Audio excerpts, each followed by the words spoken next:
योग साधना द्वारा, आत्म माया द्वारा अपनी त्रिगुणमयी प्रकृति को स्ववश करके मैं क्रमशः प्रकट होता हूं। लेकिन किन परिस्थितियों में?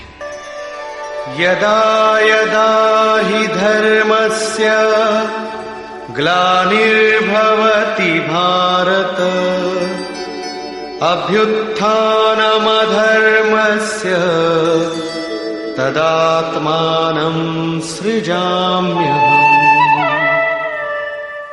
हे अर्जुन, जब जब परम धर्म परमात्मा के लिए हृदय ग्लानि से भर जाता है, जब अधर्म की वृद्धि से भाविक पार पाते नहीं देखता, तब मैं आत्मा को रचने लगता हूं। जब आपका हृदय अनुराग से पूरित हो जाए, उस शाश्वत धर्म के लिए गदगद गिरा नयन बह नीरा की स्थिति आ जाए, जब प्रयत्न करके भी अनुरागी अधर्म का पार नहीं पाता, ऐसी परिस्थिति में मैं अपने स्वरूप को रचता हूं। अर्थात भगवान का आविर्भाव केवल अनुरागी के लिए है और यह अवतार किसी भाग्यवान साधक के अंतराल में होता है। आप प्रकट होकर करते क्या हैं? परित्राणाय साधूनां विनाशाय च दुष्कृतां धर्म संस्थापनार्थाय संभवामि युगे युगे। अर्जुन, साधूनां परित्राणाय, परम साध्य एकमात्र परमात्मा है, जिसे साध लेने पर कुछ भी साधना शेष नहीं रह जाती। उस साध्य में प्रवेश दिलाने वाले विवेक, वैराग्य, शम दम इत्यादि दैवी संपद को निर्विघ्न प्रवाहित करने के लिए तथा दुष्कृताम, जिससे दूषित कार्य रूप लेते हैं, उन काम क्रोध राग द्वेषादि विजातीय प्रवृत्तियों को समूल नष्ट करने के लिए तथा धर्म को भली प्रकार स्थिर करने के लिए मैं युग युग में प्रकट होता हूं। युग का तात्पर्य सतयुग, त्रेता, द्वापर में नहीं। युग धर्मों का उतार चढ़ाव मनुष्यों के स्वभाव पर है। युग धर्म सदैव रहे हैं। मानस में संकेत है, नित जुग धर्म हो ही सब केरे, हृदय राम माया के प्रेरे। युग धर्म सभी के हृदय में नित्य होते रहते हैं। अविद्या से नहीं बल्कि विद्या से, राम माया की प्रेरणा से हृदय में होते हैं, जिसे प्रस्तुत श्लोक में आत्म माया कहा गया है। वही है राम माया। हृदय में राम की स्थिति दिला देने वाली, राम से प्रेरित है वो विद्या। कैसे समझा जाए कि अब कौन सा युग कार्य कर रहा है? तो शुद्ध सत्व समता विज्ञाना, कृत प्रभाव प्रसन्न मन जाना। जब हृदय में शुद्ध सत्व गुण ही कार्यरत हो, राजस तथा तामस दोनों गुण शांत हो जाएं, विषमताएं समाप्त हो गई हों, जिसका किसी से द्वेष न हो, विज्ञान हो, अर्थात इष्ट से निर्देशन लेने और उस पर टिकने की क्षमता हो, मन में प्रसन्नता का पूर्ण संचार हो, जब ऐसी योग्यता आ जाए तो सतयुग में प्रवेश मिल गया। इसी प्रकार दो अन्य युगों का वर्णन किया और अंत में तामस बहुत रजो गुण थोरा, कलि प्रभाव विरोध चहुं ओरा। तामस गुण भरपूर हो, किंचित राजसी गुण भी उसमें हो, चारों ओर वैर और विरोध हो, तो ऐसा व्यक्ति कलियुगीन है। जब तामसी गुण कार्य करता है तो मनुष्य में आलस्य, निद्रा, प्रमाद का बाहुल्य होता है। वो कर्तव्य जानते हुए भी उसमें प्रवृत्त नहीं हो सकता, निषिद्ध कर्म जानते हुए भी उससे निवृत्ति नहीं हो सकती।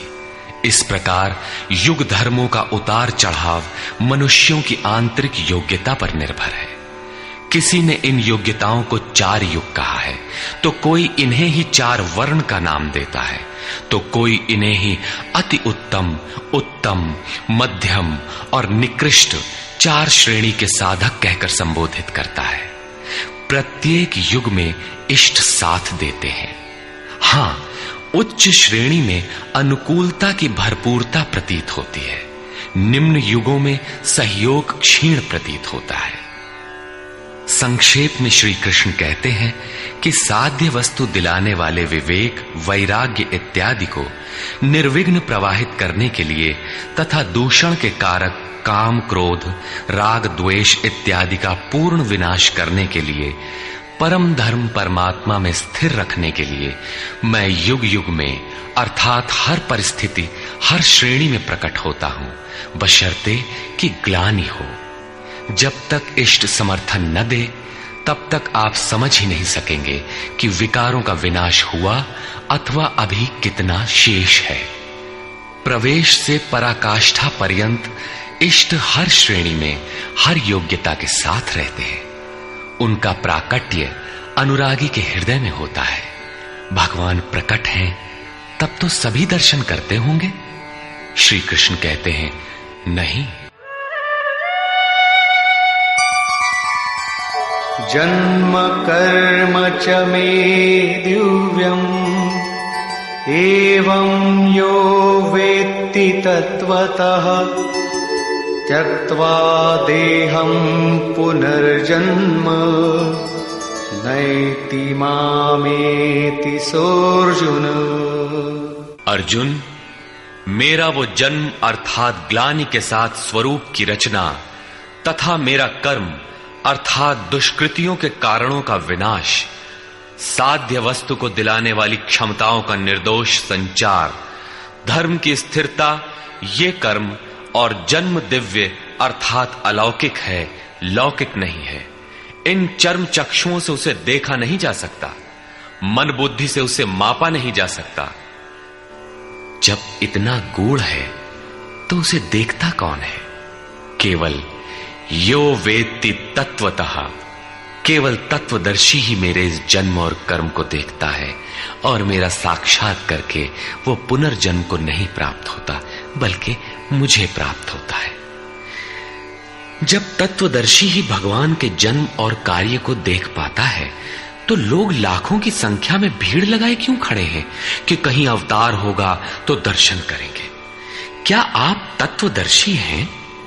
महात्मा वेश में आज भी विविध तरीके से, मुख्यतः महात्मा वेश की आड़ में बहुत से लोग प्रचार करते फिरते हैं कि वे अवतार हैं, या उनके दलाल प्रचार कर देते हैं। लोग भेड़ की तरह अवतार को देखने टूट पड़ते हैं। किंतु श्री कृष्ण कहते हैं कि केवल तत्वदर्शी ही देख पाता है। अब तत्वदर्शी किसे कहते हैं? अध्याय 2 में सत असत का निर्णय देते हुए योगेश्वर श्री कृष्ण ने बताया था कि अर्जुन, असत वस्तु का अस्तित्व नहीं है और सत का तीनों कालों में कभी अभाव नहीं है। तो क्या आप ऐसा कहते हैं? बताया उन्होंने, नहीं, तत्वदर्शियों ने इसे देखा, न किसी भाषाविद ने देखा, न किसी समृद्धिशाली ने देखा। यहां पुनः बल देते हैं कि मेरा आविर्भाव तो होता है लेकिन उसे तत्वदर्शी ही देख पाता है। तत्वदर्शी एक प्रश्न है। ऐसा कुछ नहीं कि 5 तत्व हैं, 25 तत्व हैं, इनकी गणना सीख ली और हो गए तत्वदर्शी। श्री कृष्ण ने आगे बताया कि आत्मा ही परम तत्व है। आत्मा परम से संयुक्त होकर परमात्मा हो जाता है। आत्म साक्षात्कार करने वाला ही इस आविर्भाव को समझ पाता है। सिद्ध है कि अवतार किसी विरही अनुरागी के हृदय में होता है।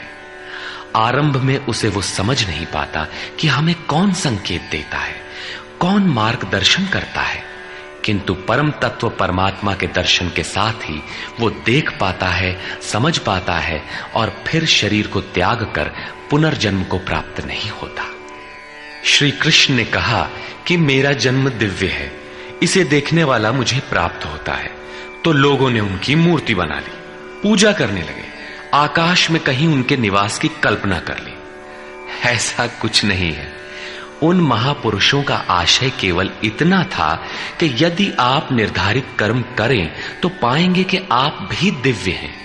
आप जो हो सकते हैं वो मैं हो गया हूं। मैं आपकी संभावना हूं, आपका ही भविष्य हूं। अपने भीतर आप जिस दिन ऐसी पूर्णता पा लेंगे तो आप भी वही होंगे जो श्री कृष्ण है। जो श्री कृष्ण का स्वरूप है वही आपका भी हो सकता है। अवतार कहीं बाहर नहीं होता। हां, यदि अनुराग पूरित हृदय हो तो आपके भीतर भी अवतार की अनुभूति संभव है। वे आपको प्रोत्साहित करते हैं कि बहुत से लोग इस मार्ग पर चलकर मेरे स्वरूप को प्राप्त कर चुके हैं। वीतराग भय क्रोधा मन्मया मामुपाश्रिताः बहवो ज्ञान तपसा पूता मद्भावमागता। राग और विराग दोनों से परे वीतराग तथा इसी प्रकार भय अभय, क्रोध अक्रोध दोनों से परे अनन्य भाव से अर्थात अहंकार रहित मेरे शरण हुए बहुत से लोग ज्ञान तप से पवित्र होकर मेरे स्वरूप को प्राप्त हो चुके हैं। अब ऐसा होने लगा हो ऐसी बात नहीं है। यह विधान सदैव से रहा है। बहुत से पुरुष इसी प्रकार से मेरे स्वरूप को प्राप्त हो चुके हैं। किस प्रकार? जिन जिन का हृदय अधर्म की वृद्धि देखकर परमात्मा के लिए ग्लानि से भर गया, उस स्थिति में मैं अपने स्वरूप को रचता हूं। वे मेरे स्वरूप को प्राप्त होते हैं, जिसे योगेश्वर श्री कृष्ण ने तत्व दर्शन कहा था, उसे ही अब ज्ञान कहते हैं। परम तत्व है परमात्मा। उसे प्रत्यक्ष दर्शन के साथ जानना ज्ञान है। ऐसी जानकारी वाले ज्ञानी मेरे स्वरूप को प्राप्त करते हैं। यहां यह प्रश्न पूरा हो गया। अब वे योग्यता के आधार पर भजने वालों का श्रेणी विभाजन करते हैं। ये यथा मां प्रपद्यन्ते तांस्तथैव भजाम्यहम् मम वर्त्मानुवर्तन्ते मनुष्याः पार्थ सर्वशः। पार्थ, जो मुझे जितनी लगन से जैसा भजते हैं मैं भी उनको वैसा ही भजता हूं, उतनी ही मात्रा में सहयोग देता हूं। साधक की श्रद्धा ही कृपा बनकर उसे मिलती है। इस रहस्य को जानकर सुधीजन संपूर्ण भाव से मेरे मार्ग के अनुसार ही बरतते हैं। जैसा मैं बरतता हूं, जो मुझे प्रिय है वैसा ही आचरण करते हैं। जो मैं कराना चाहता हूं वही करते हैं।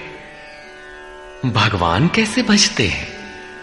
वे रथी बनकर खड़े हो जाते हैं, साथ चलने लगते हैं। यही उनका भजना है। दूषित जिनसे पैदा होते हैं उनका विनाश करने के लिए वे खड़े हो जाते हैं। सत्य में प्रवेश दिलाने वाले सद्गुणों का परित्राण करने के लिए वे खड़े हो जाते हैं। जब तक इष्ट देव हृदय से पूर्णता रथी न हो और हर कदम पर सावधान न करें, तब तक कोई कैसा ही भजनानंदी क्यों न हो, लाख आंख मूंदे, लाख प्रयत्न करे, वो इस प्रकृति के द्वंद्व से पार नहीं हो सकता। वो कैसे समझेगा कि हम कितनी दूरी तय कर चुके, कितना शेष है। इष्ट ही आत्मा से अभिन्न होकर खड़े हो जाते हैं और उसका मार्गदर्शन करते हैं कि तुम यहां पर हो, ऐसे करो, ऐसे चलो। इस प्रकार प्रकृति की खाई पाटते हुए शनैः शनैः आगे बढ़ाते हुए स्वरूप में प्रवेश दिला देंगे। भजन तो साधक को ही करना पड़ता है, किंतु उसके द्वारा इस पथ में जो दूरी तय होती है वो इष्ट की देन है। ऐसा जानकर सभी मनुष्य सर्वतोभावेन मेरा अनुसरण करते हैं। किस प्रकार वे बरतते हैं?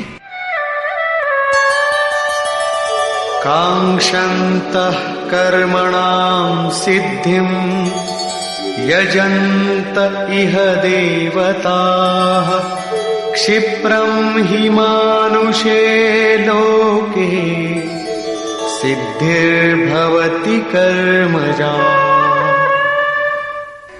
वे पुरुष इस मनुष्य शरीर में कर्मों की सिद्धि चाहते हुए देवताओं को पूजते हैं। कर्म कौन सा? श्री कृष्ण ने कहा, अर्जुन, तू नियत कर्म कर। नियत कर्म क्या है? यज्ञ की प्रक्रिया ही कर्म है। यज्ञ क्या है? साधना की विधि विशेष, जिसमें श्वास प्रश्वास का हवन, इंद्रियों के बहिर्मुखी प्रवाह को संयमाग्नि में हवन किया जाता है, जिसका परिणाम है परमात्मा। कर्म का शुद्ध अर्थ है आराधना, जिसका स्वरूप इसी अध्याय में आगे मिलेगा। इस आराधना का परिणाम क्या है? संसिद्धिम, परम सिद्धि परमात्मा, यान्ति ब्रह्म सनातनम, शाश्वत ब्रह्म में प्रवेश, परम नैष्कर्म्य की स्थिति। श्री कृष्ण कहते हैं, मेरे अनुसार बरतने वाले लोग इस मनुष्य लोक में कर्म के परिणाम परम नैष्कर्म्य सिद्धि के लिए देवताओं को पूजते हैं, अर्थात दैवी संपद को बलवती बनाते हैं। तीसरे अध्याय में उन्होंने बताया था कि इस यज्ञ द्वारा तुम देवताओं की वृद्धि करो, दैवी संपद को बलवती बनाओ। ज्यों ज्यों हृदय देश में वो दैवी संपद उन्नत होगी, त्यों ही त्यों तुम्हारी उन्नति होगी। इस प्रकार परस्पर उन्नति करते हुए परम श्रेय को प्राप्त हो जाओ। अंत तक उन्नति करते जाने की ये अंतः क्रिया है। इसी पर बल देते हुए श्री कृष्ण कहते हैं कि मेरे अनुकूल बरतने वाले लोग इस मनुष्य शरीर में कर्मों की सिद्धि चाहते हुए दैवी संपत्ति को बलवती बनाते हैं, जिससे वो नैष्कर्म्य सिद्धि शीघ्र ही होती है। वो असफल नहीं होती, सफल ही होती है। शीघ्र का तात्पर्य क्या कर्म में प्रवृत्ति होते ही तत्क्षण ये परम सिद्धि मिल जाती है? श्री कृष्ण कहते हैं, नहीं, इस सोपान पर क्रमशः चढ़ने का विधान है। कोई छलांग लगाकर भावातीत ध्यान जैसा चमत्कार नहीं होता।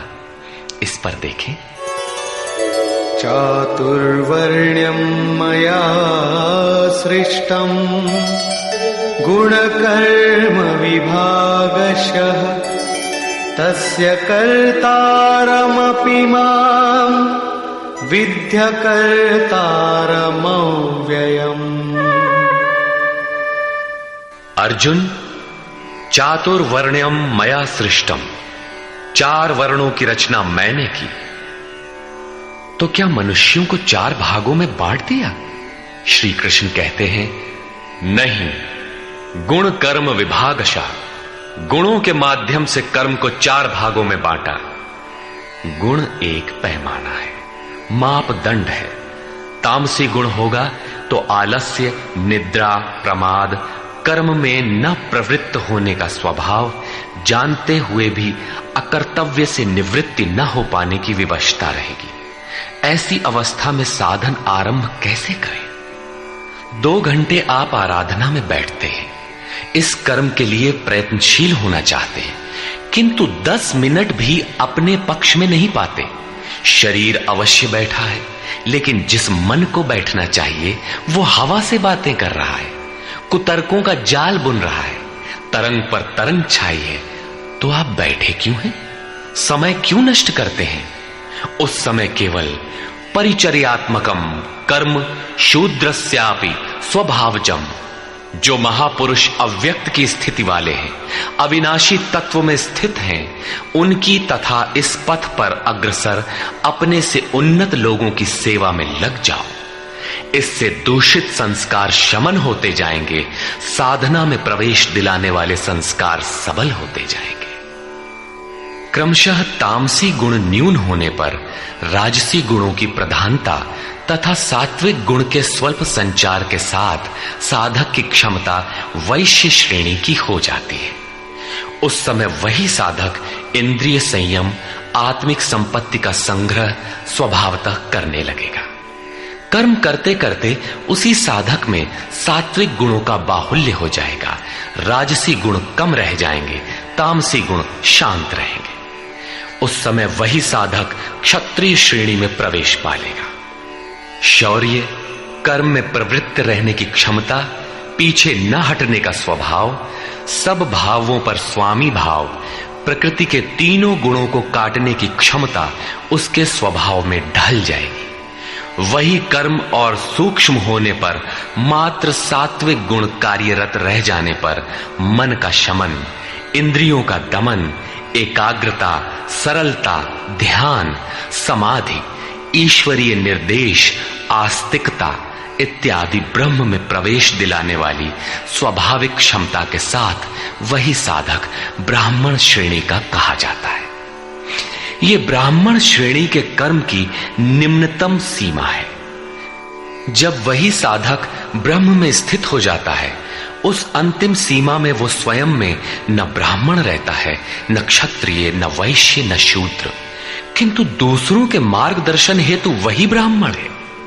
कर्म एक ही है, नियत कर्म, आराधना। अवस्था भेद से इसी कर्म को ऊंची नीची 4 सीढ़ियों में बांटा। किसने बांटा? किसी योगेश्वर ने बांटा, अव्यक्त स्थिति वाले महापुरुष ने बांटा। उसके कर्ता मुझ अविनाशी को अकर्ता ही जान। क्यों?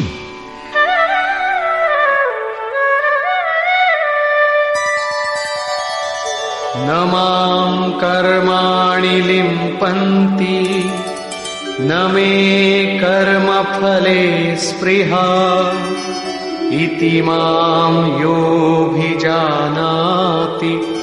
कर्मभिर्न सबध्यते। क्योंकि कर्मों के फल में मेरी स्पृहा नहीं है। कर्मों का फल क्या है? श्री कृष्ण ने पीछे बताया था कि यज्ञ जिससे पूरा होता है उस क्रिया का नाम कर्म है, और पूर्ति काल में यज्ञ जिसकी रचना करता है उस ज्ञानामृत को पान करने वाला शाश्वत सनातन ब्रह्म में प्रवेश पा लेता है। कर्म का परिणाम है परमात्मा। उस परमात्मा की चाह भी अब मुझे नहीं है, क्योंकि वो मुझसे भिन्न नहीं है। मैं अव्यक्त स्वरूप हूं, उसी की स्थिति वाला हूं। अब आगे कोई सत्ता नहीं जिसके लिए इस कार्य पर स्नेह रखूं। इसलिए कर्म मुझे लिपायमान नहीं करते, और इसी स्तर से जो भी मुझे जानता है, अर्थात जो कर्मों के परिणाम परमात्मा को प्राप्त कर लेता है, उसे भी कर्म नहीं बांधते। जैसे श्री कृष्ण, वैसे उस स्तर से जानने वाला महापुरुष। एवं ज्ञात्वा कृतं कर्म पूर्वैरपि मुमुक्षुभिः कुरु कर्मैव तस्मात् त्वं पूर्वैः पूर्वतरं कृतम्। अर्जुन, पहले होने वाले मोक्ष की इच्छा वाले पुरुषों द्वारा भी यही जानकर कर्म किया गया। क्या जानकर? यही कि जब कर्मों का परिणाम परमात्मा भिन्न न रह जाए, कर्मों के परिणाम परमात्मा की स्पृहा न रह जाने पर उस पुरुष को कर्म नहीं बांधते। श्री कृष्ण इसी स्थिति वाले हैं, इसलिए वे कर्म से लिपायमान नहीं होते, और उसी स्तर से हम जान लेंगे तो हमें भी कर्म नहीं बांधेगा। जैसा श्री कृष्ण, ठीक उसी स्तर से जो भी जान लेगा, वैसा ही वो पुरुष भी कर्म बंधन से मुक्त हो जाएगा।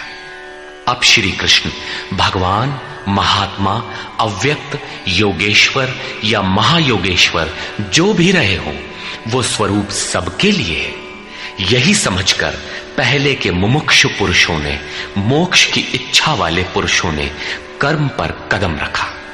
इसलिए अर्जुन, तू भी पूर्वजों द्वारा सदा से किए हुए इसी कर्म को कर। यही कल्याण का एकमात्र मार्ग है। अभी तक योगेश्वर श्री कृष्ण ने कर्म करने पर बल दिया, किंतु यह स्पष्ट नहीं किया कि कर्म क्या है। अध्याय 2 में उन्होंने कर्म का नाम मात्र लिया कि अब इसी को तू निष्काम कर्म के विषय में सुन। उसकी विशेषताओं का वर्णन किया कि यह जन्म मरण के महान भय से रक्षा करता है। कर्म करते समय सावधानी का वर्णन किया, लेकिन यह नहीं बताया कि कर्म क्या है। अध्याय 3 में उन्होंने कहा कि ज्ञान मार्ग अच्छा लगे या निष्काम कर्म योग, कर्म तो करना ही पड़ेगा। न कर्मों को त्यागने से कोई ज्ञानी होता है और न कर्म को न आरंभ करने से कोई निष्कर्मी। हठवश जो नहीं करते वे दंभी हैं। इसलिए मन से इंद्रियों को वश में करके कर्म कर। कौन सा कर्म करें? तो बताया नियत कर्म कर। अब ये निर्धारित कर्म है कौन? तो बोले यज्ञ की प्रक्रिया ही नियत कर्म है। एक नवीन प्रश्न दिया कि यज्ञ क्या है जिसे करें तो कर्म हो जाए। वहां भी यज्ञ की उत्पत्ति बताई, उसकी विशेषताओं का वर्णन किया, किंतु यज्ञ नहीं बताया जिससे कर्म को समझा जा सके। अभी तक यह स्पष्ट नहीं हुआ कि कर्म क्या है। अब कहते हैं कि अर्जुन, कर्म क्या है, अकर्म क्या है, इस विषय में बड़े बड़े विद्वान भी मोहित हैं। उसे भली प्रकार समझ लेना चाहिए। किं कर्म किम कर्मेति कवयोप्यत्र मोहिताः तत्ते कर्म प्रवक्ष्यामि।